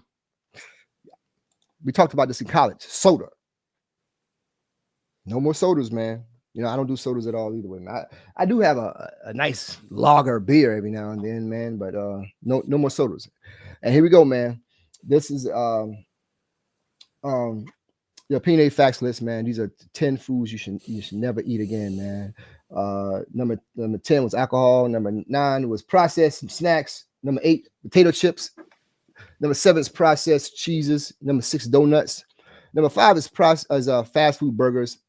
Number 4, French fries. Number 3 is white bread. Number 2 is soda. And the number 1 thing you should stop doing is processed meats like jerky, pepperoni, bologna, and things of that nature, man. You know what I'm saying? So there you go, man. That's your opinionated facts list, man. You know, it's crazy you was talking about that, man, about that, man. But you know how breakfast started? Like the whole campaign for breakfast started. So what happened was back in the early the 20th century, started 20th century, where like 1900 or whatever, at the turn of the century, whatever. So the meat the meat industry was like getting their ass handed to them, whatever. They was trying to figure out, like, man, we're not selling no meat, whatever. So they went to this guy. You can look this up. They went to, I forget the guy's name. It was on the tip of my tongue when we saw. I should have said it then. But the guy, he's basically like a consultant. We call consultants now. He created a whole campaign of breakfast. He created this campaign, but before 1900, no one's ever ate like breakfast or anything. It was ate. But he created the whole campaign of breakfast. Like waking up in the morning and all that, whatever, having just do. He created this whole deal with like steak, eggs, and all that, cereal and all that stuff like that. He created this whole deal, and the breakfast industry just exploded after that, having these other things and all that. So basically, it was like a campaign. That's where breakfast came from. It was like a whole campaign for the meat industry. You know what I'm saying? So yeah, that's how breakfast started, bro. It's like it started as just a way to make money for the meat industry, and now it's a whole deal that, you know. So yeah, man, that's how they do things, man. You know. But I thought it was like, damn, that's crazy. I didn't know that. But yeah, there you go. That was the fact I should have told you a couple of weeks ago about a fact that people didn't know. But that Dr. Pepper one was good. Mm-hmm. Yeah, man. I didn't know that, man. You know what I'm saying? But speaking of like Red, man, I was thinking of this, man. You know, we was watching this. So I'm a big fan of like I said, I bought this vinyl player, and I started buying all these different records or whatever. And my youngest kid asked me this crazy question. She, you know, because she seen the whole New Edition story and all that, whatever. And she was like, "Your dad, it's like it's like every time like black music industries, whatever, like heard by James Brown, everybody, whatever, seem like they always getting like railroaded, like shifted out of money. You know what I'm saying? It seemed like from every generation, you hear about black artists being victim of like con artists and stuff like that. Yeah, everybody from like people saying like Elvis stole this stuff, whatever. Why do you? And then even now you hear about these people signing these jinky contracts with each other. Like why would they? I mean, I don't know why okay, you got conned, right? You like, okay, I'll make sure I don't con nobody else, right? But I don't understand why these people continue to con each other. It was like he been thinking for like B2K and everybody, like they continue to con each other. Like, I got conned, so I'm gonna con you. You know, well, see, I sit on a different side of that. Okay, I'm all ears, brother. I don't think it's a con. I think it's first of all, anytime, like when I go talk to kids, I let them know, anytime somebody presents you with the contract, then their best interest is in the contract, not yours, right? Like, you know, people always call me and say, "Hey, man, I got this lease I want you to look at." I'm like, "Why? Can you make any changes?" Like, what's the point? You know, I mean, what's the point of me looking at the lease? You can't make any changes. The people, if you don't want to sign the lease, the people are going to say, "Well, move somewhere else." They're not going to let you redline their lease, right? Like, so they've hired a lawyer who has written up a lease that has their best interest in it, right? And they're going to present it to you. You're going to sign it, and you're going to move in. So I think about this in terms of like when they were talking about Puff and like Mace and how he gave Mace $5,000. Right. Mm-hmm. Well, Mace, at that point, you needed that $5,000, right? You needed it, and you signed away whatever you had for that $5,000. So I don't know if it's conning as much as it is taking advantage of people's situations, right? Because you got everything that you need to know is in that lease, which says we're going to recoup everything that we give you, right?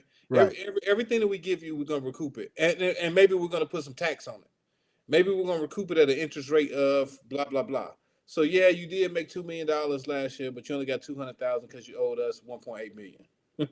Right. But isn't and I understand what you're saying. You're absolutely right. But isn't there like a little line called honorable that comes in there like, okay, this guy, I know, like you said, I know he needs it and all that, but is there a way that we can not like screw this guy like TLC? Like TLC, for example. I mean, You know what I'm saying? yeah, but there's certain contracts, Chris. There's certain contracts you hear about these artists. They're literally walking in the door and getting screwed. Now, I agree with you. You should have it. I think you should always have an attorney, or all the contracts are basically catered towards the person that's giving it to you. I agree with you on that. right. But you like, but I don't want to ever just get into a situation where I know walking in like, okay, I'm a really screw this guy. Well, yeah. I mean, I see that, but I guess, like, to me, in the situation, I'm gonna go back again to like Mason Diddy. I don't know that you're gonna hit. Like, what if you don't hit? If you don't hit, I just lost 5,000. If you hit, maybe we can renegotiate at some point. I mean, wouldn't that be something a clause you put in? Like you would hope that somebody. That's on you. Boycott, strike, do something like to make some. I mean, but bro, like that's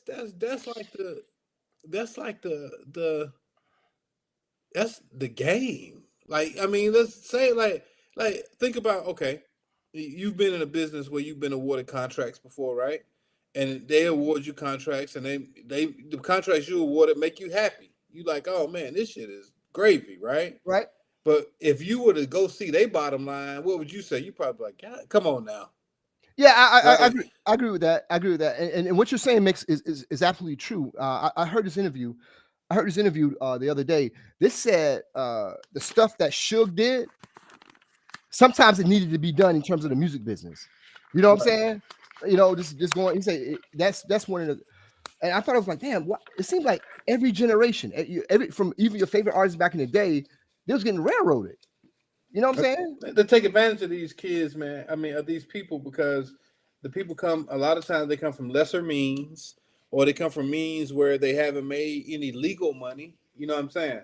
So they want to get started, and they don't really have you don't really have your family there or anybody who has had money to tell you, this is wrong, or I mean, no different than what the NCAA been doing to people for years, and now the kids finally getting money, right? NCAA, the biggest nonprofit robbery agency in the whole world until recently. And the powers that be are the coaches and all that. They hate it, bro.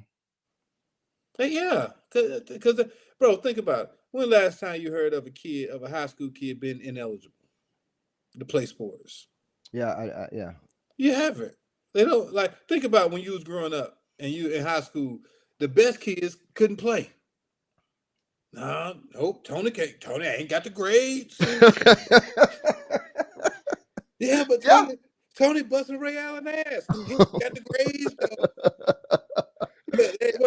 Tony suit up one game, don't get in the game because he ain't eligible, and then they see Tony drop out. He working at Wendy's, sweeping up the shit. He's still a playground legend. Tony, you grow up. Tony got 5 kids. He working somewhere in the factory. He a bunch of weight, and you see him at the crib like, man, let me tell you about your dad. Yeah, let me tell you about him. That shit don't happen no more, bro. It don't. I thought. I think it's out. I think it need to be reeled in some kind of way. You know what I'm saying? I agree with the players should be paid, but I think it's like giving not a rabbit's got the gun, so to speak, right? Mm-hmm. And it is shooting up everybody. It's the NCAA is a cash machine. Now that we know it's a cash machine, and now we got ways to get paid. Let's make this thing more business savvy for everybody involved. Not saying everybody, but it seems like it's chaotic all over the place. I had a case with the NCAA, man. I ain't gonna say the institution. Right. I had a case with the NCAA where they accused my client, who was an assistant basketball coach, of helping players find students to do their work. Okay. To do like their homework or whatever, to write papers for them and stuff. And man, they pursued this shit relentlessly. Okay. I mean, just like a pit bull, like tougher than any prosecutor I ever dealt with. Yeah, gotta have another hearing, another, and it was during COVID. Another virtual hearing, log on. I said, man, all this shit. I said, all these big ass Division I schools doing stuff, and y'all messing with this small Division II school. What's going on? Like, this is ridiculous. You know what I mean? And lady was like, sir, I'm only working the case I was assigned. I said, this shit is just ridiculous, man. So you think that they're trying to cover up, not say cover up, but they're trying to protect their integrity? They're money makers. Money, okay. I think that's what it come down to. It come down to money. I hate to be like an old granddaddy when tell you everything bad about that money. But it do, man. It all comes down to the money, man. Like the money. Like I think it and going back to the record deals, I do agree, man. Some of those guys get screwed. You got these guys signing deals for $4,000, $5,000, $10,000 maybe, and they go out there and they sell 1 million records. You know what I'm saying? Mm-hmm. Tony Braxton, TLC, you know what I'm saying? Yeah, see, like, you can keep naming it. Yeah. It's like wow, from every it's like wow, it's not just rappers. It's like an abuser though, bro. It's like an abuser. That's what happened to me. Right. I was abused, so I'm gonna abuse you, right?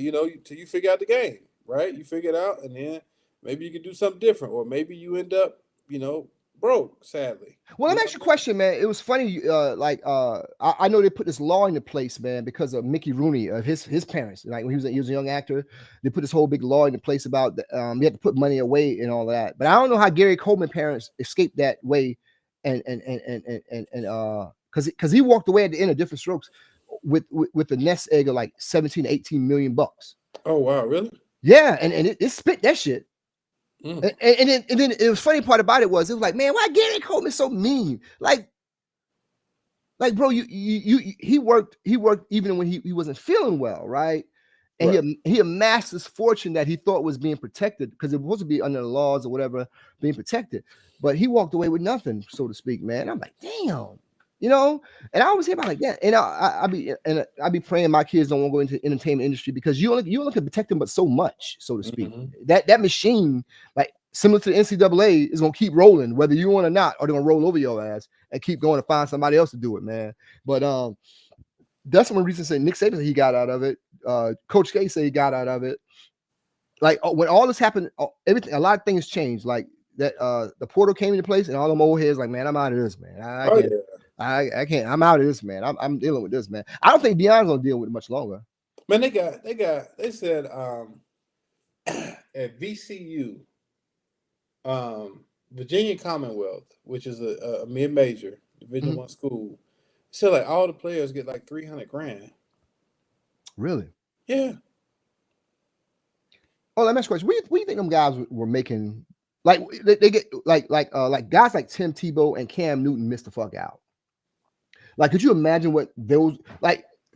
Cam's nice, but he wasn't a juggernaut like how Tim was when he was. What do you think Tim would be getting right now if he was doing what he was doing?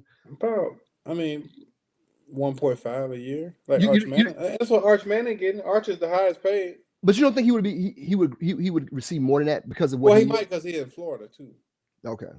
He might have got more.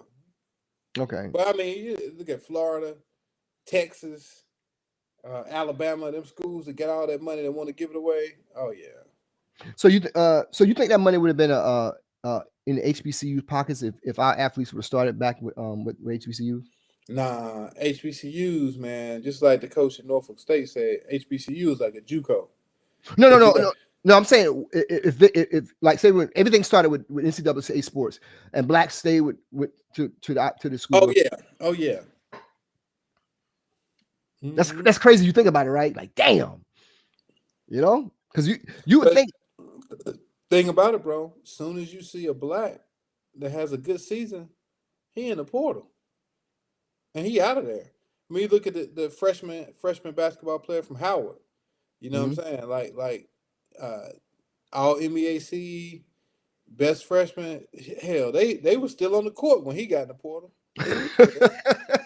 I'm serious. Look at the kid, another MEAC kid from Charlotte that was up at Maryland Eastern Shore. He in the portal. What are you looking at? Wake Forest, ODU, Rutgers. They gone, man. They gone. Right. So there's no cap on the portal. Like I said, it's just it's like finding a job. You lost your job going to Indeed real quick. You know what I'm saying? I think in the next couple of years, I think we see them clamp down on some things. I think these guys probably got another full 365 days to do this, and I think after that they probably clamp down on. I would bet they start making them sign contracts for the money, and I will bet that they limit your transferability. We're gonna stop seeing these guy play 5 years at 4 different schools. That ain't gonna fly. So which side? So you think it's coming from the institutional side, like NCAA side? Both. I think well, even more so the boosters. I think the people who are pouring into this big ass NIL pot, because some schools are hurting. Schools like Carolina, they're not gonna let UNC hurt about. You know what I'm saying? You're not gonna have a better school. I mean, a better basketball team at Arkansas than UNC because you're paying more money than UNC, right? It's not gonna keep happening. Right, and which is ironic to me that UNC wouldn't be in a position where to pay more than. Well, I know Arkansas with the Walmart money and all that stuff like that, but you would think an institution like UNC with the boosters that they have would be able to compete to get some of these stars, right? They gave a lot to football though. They did money to football, and it left Hubert kind of like hanging out there. And I think for a minute, I think UNC thought that their prestige was going to win out. And I think that they're seeing it did not win out. You know what I'm saying? Like people don't care about, oh, I'm playing for UNC. I'm wearing the Carolina blue and white. They don't care about that shit no more. They're like, where is the green? If I can get $700,000 to play at Wake Forest, and you talking about $200,000, fuck Dean Smith Center. Right? I mean, that's what they saying, man. Yeah. Yes, fuck Dean Smith Center, man. Speaking of which, man, I know we was talking about sports and all that, man. What struck my mind, man, it was talking about with LeBron and LeBron did a whole interview with about the whole situation with him and Stephen A. and all that stuff like that. And Shannon was talking about it the other night. He's like, he said, I told Stephen A. this personally. I said, bro, when he said his piece and you said your piece, you should have left it alone. I don't agree with what you did and going around doing all this, whatever. He told Stephen A. that. Stephen A. went on his whole big media blitz tour and all that. And Kenyon Martin,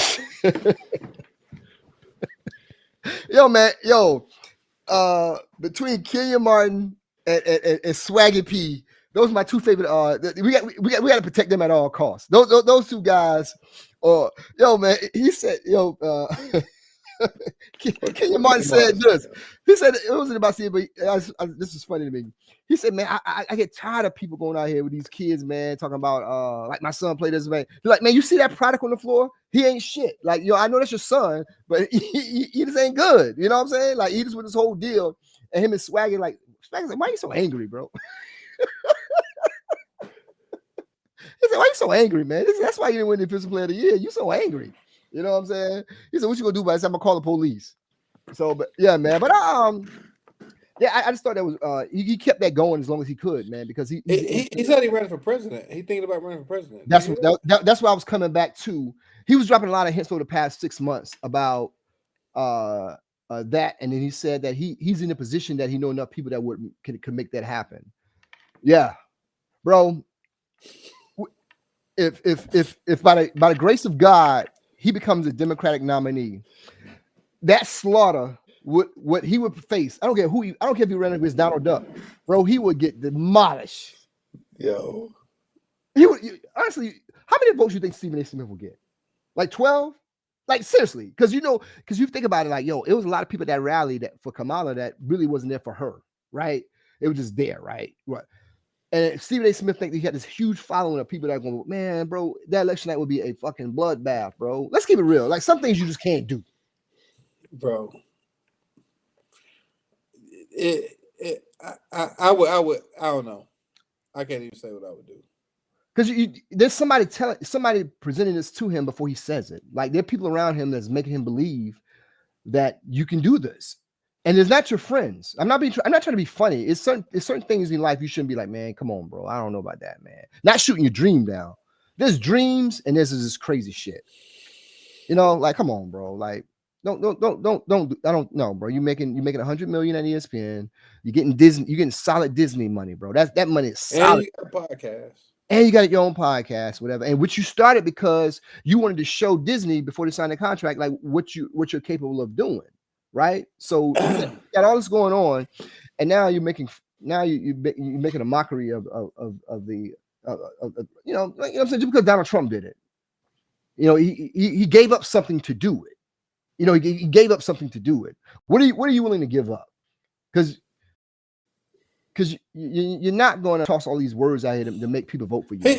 He should do something like run for mayor of New York or something.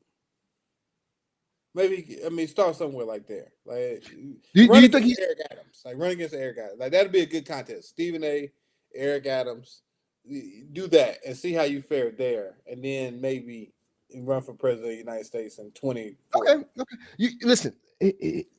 Here's a litmus test, right? You talk about sports and all that. You're very concentrated in sports, everything from like the NCAA to whatever.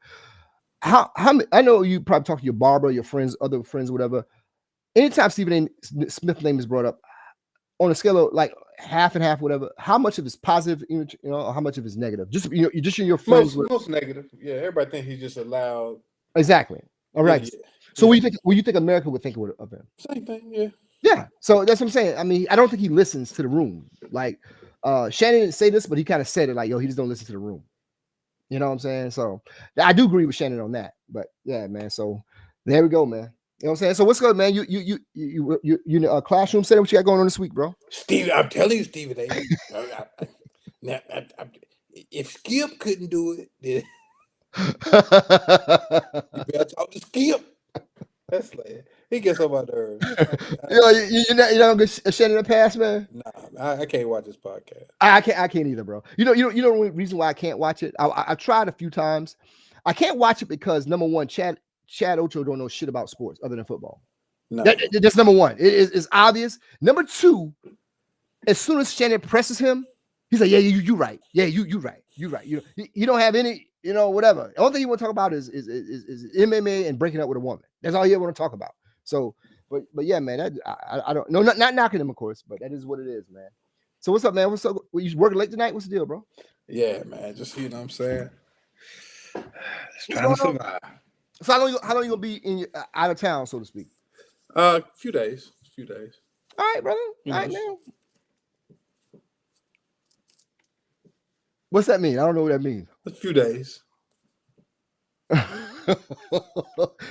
you like you told me you really turned into Les Brown tonight. You really turned into Barack Obama tonight with all these damn hand gestures, man.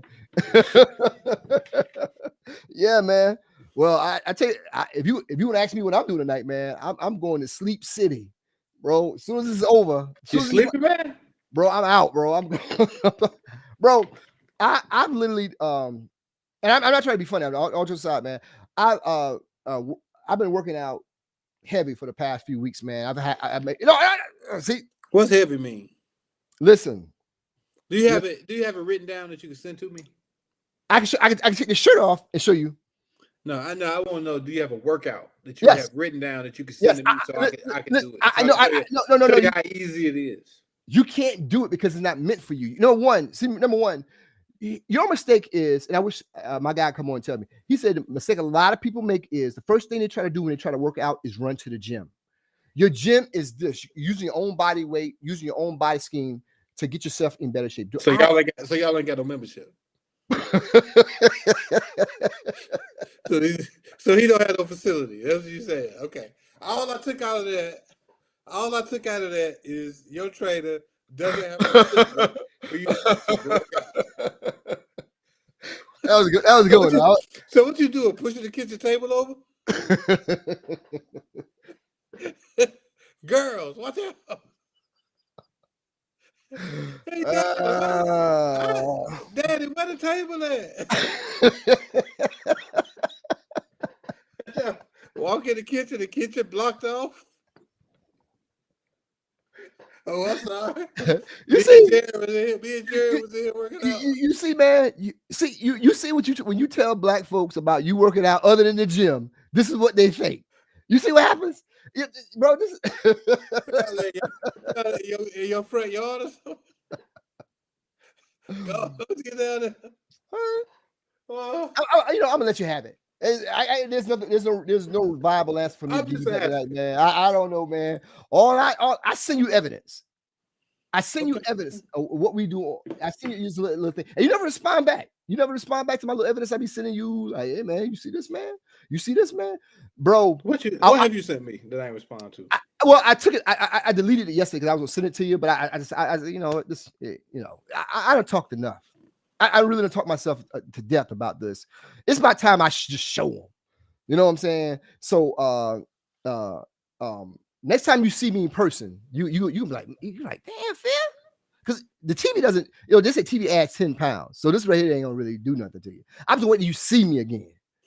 You know what I'm saying? Remember I told you about I couldn't get my suit ready yet. I gotta wait until I get, the goal is, okay, here's a visual example of what it's gonna look like, right? Okay. Not even, you know what I'm saying? Do you remember, I don't know if you're a boxing fan or not. You're not, all right. So you don't know about cruiserweights and all that. But I know cruiserweights. Okay, I'm not a boxing fan, but I can box. So go ahead. What is the Philly shell? Stop. No, no. We don't do that. Number one, you don't let your hands. You don't open your hands up after you throw a punch. You'll break your fingers that way. You're talking to a guy that used to box for you. No, no. What I'm doing was something else. I didn't want to do the entire. What you grabbing for? What you was grabbing for? No, that's what I'm saying. That's just if you're trying to work your fingers as well. You see what I'm saying? I know how to do the punch, but if you're working your fingers as well. Let me see your shoulder again. Yeah, so you have no power because you. Yeah, no. I got a torn ACL from baseball. I played college baseball, so if my shoulder looks low, that's why. Because I'm left-handed. Bro, this is my left hand. Bro, I get it. Like because what I did was make myself ambidextrous after I tore my ACL. My rotator cuff. I made myself ambidextrous. So when you're looking for the left, I'm coming with the right. You see what I'm saying? And I never wanted to tell you that in case we ever got in the ring. Right. I'm left-handed. Yeah. Right. Because you'd be looking for the left, but because that torn rotator cuff here. What come instead? The right. With no shoulder action, just straight arm. Oh right? Nah, you see it? It'll pop up. But anyway, I'm not ashamed to admit where I was when I started. But the goal is to be I'd be once. It was 175, but we're knocking weight down so much. The goal now is 172, and right now I have no stomach no more, bro. I don't say I have abs, but this guy's really knocked this thing off down just by strictly doing like calisthenics, eating right, water. Like I have it sends me a little reminder about eating my water and everything like that. I do an average of like 10,000 steps a day, like in terms of when we're working out and all that. Yeah, bro. Here, look at. Let me show you this right here. I know we got to go, but I got to show you this real quick. Right. I know I took some days off and shit, man, but oh, somebody said congratulations. See, people do care. Hold on a second. All right, here's a quick step counter, real quick. So I ordered this watch, right? I ordered. Sitting there wondering why you're watching this ad. But what if I told you? Okay, here we go. If you're watching this, it means you're in a. All right, let me pull up my thing here. Okay, here we go, real quick. Only had 700 steps. Go ahead. Yeah, today it was bad. But look at this was Saturday. I had 10,000 steps Saturday. Okay. I average 7,757 steps a day. Just average. My look at this, man. Like I can show you my remember we said what your doctor said about your muscle mass and all that. I actually have data that he connects me to this machine that measures my muscle mass and where, my fat content in my body every week. So just kind of see where I'm at. So it's not all about just losing weight. It's all about just maintaining it. Like look at my shoulders, bro. Like, bro, and this is all from not lifting any weights. It's just using my like body and all that. And besides, he does have a facility now. But you just don't get to the weights. Because the mistake that a lot of people make, the first thing they try to say, the first thing I'm gonna do is I'm going to the gym and start lifting weights and all that. No. What he does is he knocks it off He guts the walls, as he say, and then we get to a frame that we're gonna build on top of a better frame. Like for you, you put linoleum and bad paint on yours, and just keep and think that look good. As for me, I bring the guys in, knock the walls down, and like just look at this, bro. If I wish I could stand up and just show you, bro.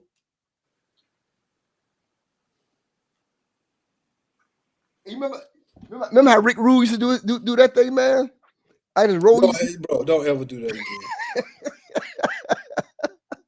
You know what I'm saying? Bro, man, seriously, can you edit that out? Yeah. When do you see me? When do you see me again? Because it's not about. I'm not doing no competitions with you no more. It's all about me, bro.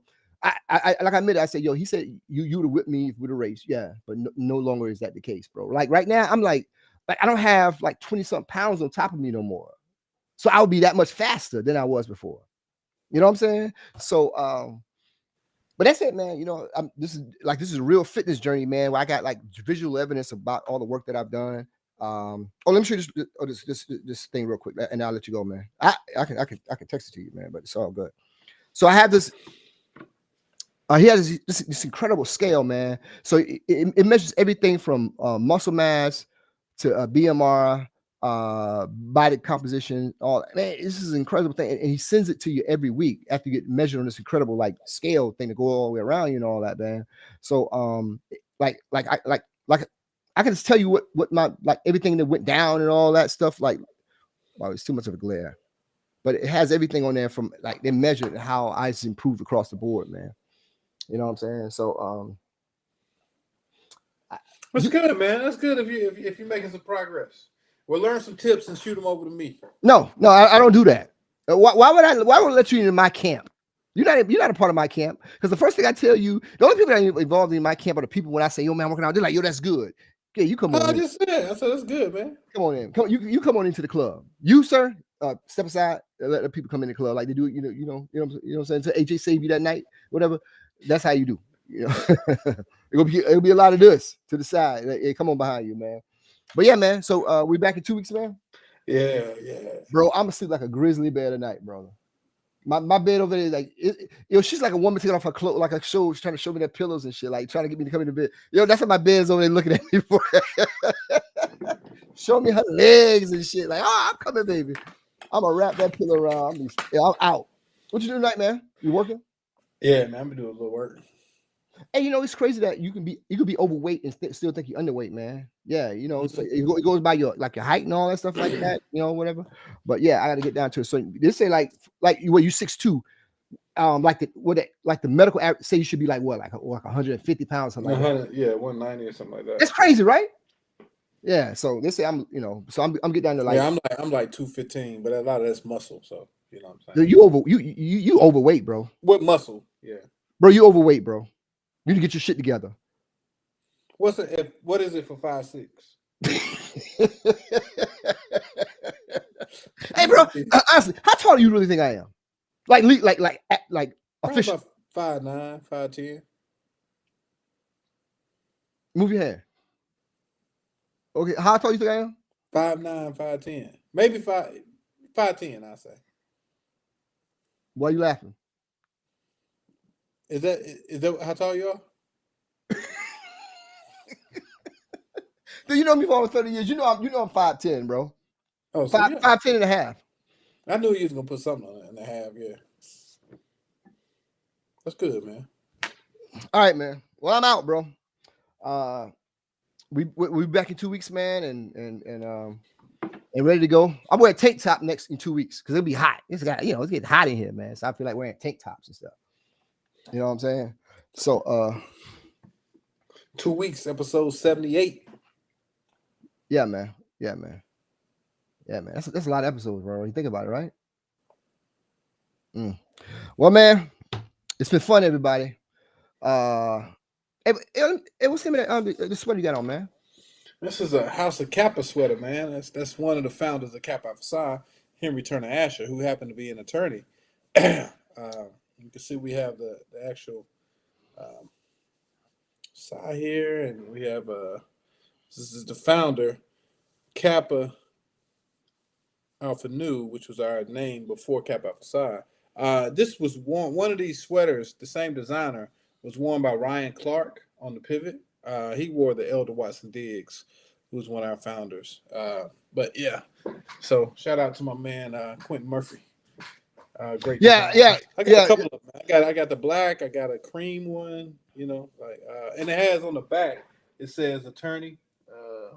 So you can see it right there on the back. Yeah. I gotta admit, those are some hot designs, man. Yeah. Those are hot designs, man. So salute to the brother, man, doing this thing out there, man. What was that? It's Kappa sign. All right, brother. Well, it's been fun, man. Oh, by the way, Dana said he wants to come on the show, man. So he told me this a few weeks ago. Come on, Dana. Yeah, man. Yeah, he might freeze up like LC. You think Dana freeze up, man? Might freeze up like LC. Yo, I got a show for you, man. Check out Dope Thieves on Apple TV. What's it called? Dope Thieves. Okay, I'll check it out. Yeah, Dope Thieves on Apple TV. Okay, I'll check it out, man. I just finished watching this documentary about I can't think of the guy's name. I'm so tired. But last name is Hughes, man. One of my guys I really find interesting, man. He was I can't even think of it. I'm so tired, man. But yeah, man, that's what I'm doing, man. Yeah. You taking drugs on the air, man? Tylenol, man. Oh, yo, stop taking that stuff, bro. You can't take Tylenol either? No, man. Why? You shouldn't do that, bro. That's the Advil. But why? Why? It's like a headache or something? Yeah. Bro, there's like I see this little thing about this, like certain fruits that you take it like instead of like if it's like headache, like I said, a headache, not like it'll cure, it'll make you feel better. Because all that doing is making your blood pressure go up. Really? Yeah, man. Yeah, because lucky you went through a few of them on that little pack. So you taking it, the blood, it makes your blood pressure go up, bro. Yeah, man, be careful with that stuff, man. You ever see me take aspirin? Oh, there you go. I know I don't look my best tonight, man. I'm a little tired with it, man. But I'm about to call it a night, man. It is, what time is it? 9:40. Yeah, you think you want to tell the people, man, before we go, bro? Oh man, check out Dope Thieves, man. So who's in that? Same guy from Atlanta. Brian, something I can't think of his last name. Oh, bro. You know what I'm really looking forward to? They did a whole. It said that what the release date is in October, I believe it is. But the whole Michael Jackson biopic thing, man, says I saw a couple of guys say this did like a couple little sneak little things on it. It says it's freaking fantastic, bro. Because the brother that directed it, I forget some other movies he did, but some of the, like insider reviews on like this is the things they've seen and all that. It says freaking fantastic, brother. Like the work that they put into that, man. And your crush is playing his mother. Who? Neil Long? Yeah, okay. she's playing his mother. But it says fantastic, man. So I'm a huge fan of Michael Jackson. I'm looking forward to seeing some real work. Not that shit they did for Flex. Remember Flex played Michael Jackson? Yeah. Who's playing Michael this time? His nephew. Okay. Yeah, his nephew's playing him. His nephew's playing him. So but yeah, man.